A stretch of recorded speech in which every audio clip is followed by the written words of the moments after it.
Hello everyone. तो आज हम पढ़ने जा रहे हैं स्टेट मैरिज असिस्टेंस स्कीम। तो चलिए शुरू करते हैं।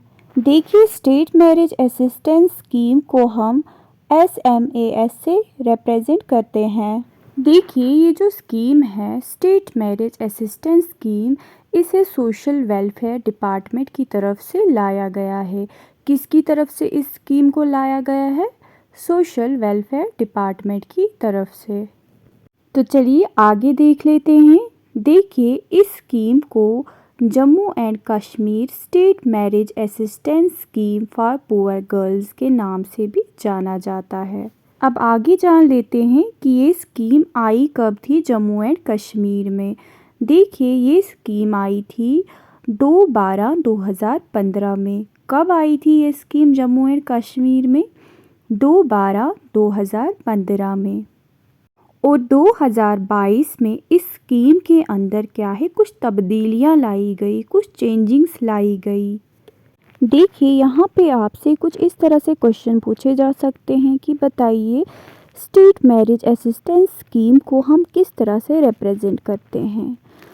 तो जैसे कि मैंने आपको बता दिया कि स्टेट मैरिज असिस्टेंस स्कीम को हम SMAS से रिप्रेजेंट करते हैं। नेक्स्ट क्वेश्चन बनता है, कौन सी डिपार्टमेंट की तरफ से इस स्कीम को लाया गया है। तो जैसे कि मैंने आपको बता दिया, इसे सोशल वेलफेयर डिपार्टमेंट की तरफ से लाया गया है जम्मू एंड कश्मीर में। चलिए नेक्स्ट देख लेते हैं। देखिए, इस स्कीम को लाने का जो असली मकसद था वो ये था कि चाइल्ड मैरिज को रोक दिया जाए, चाइल्ड मैरिज को ख़त्म कर दिया जाए। वो कैसे, आइए समझ लेते हैं।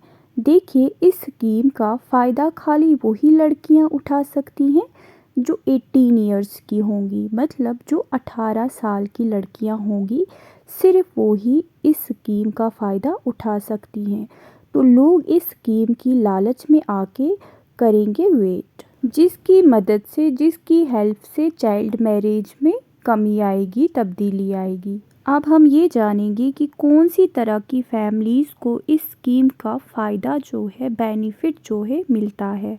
देखिए, ये स्कीम उन फैमिलीज़ के लिए है जो अपनी गरीबी की वजह से, जो पुअर होने की वजह से अपनी बेटियों की शादी नहीं करवा पाते। इस स्कीम की वजह से उन्हें काफ़ी ज़्यादा सपोर्ट मिलती है, काफ़ी ज़्यादा हेल्प मिलती है।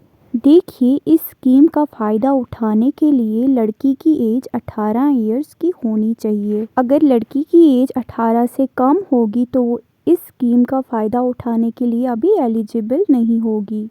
देखिए, मैंने आपसे कहा था कि 2022 में इस स्कीम के अंदर कुछ चेंजिंग्स लाई गई थी, कुछ तब्दीलियां लाई गई थी।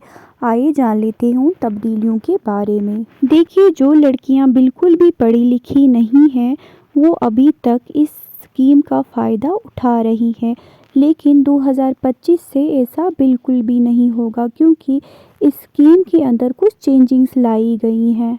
मतलब इस वक्त तक वो लड़कियां भी इस स्कीम का फ़ायदा उठा रही हैं जो 8th पास नहीं है, लेकिन 2025 से 8th पास गर्ल्स ही इस स्कीम का फ़ायदा जो है, बेनिफिट जो है, उठा पाएंगी। अब हम जान लेते हैं कौन से डॉक्यूमेंट इस स्कीम के लिए ज़रूरी हैं। देखिए, BPA ration card, date of birth certificate, Aadhaar card, marriage invitation card, ये सारे डॉक्यूमेंट्स की ज़रूरत पड़ती है। मतलब ये सारे डॉक्यूमेंट इस स्कीम का फ़ायदा उठाने के लिए, इस स्कीम का बेनिफिट उठाने के लिए ज़रूरी हैं।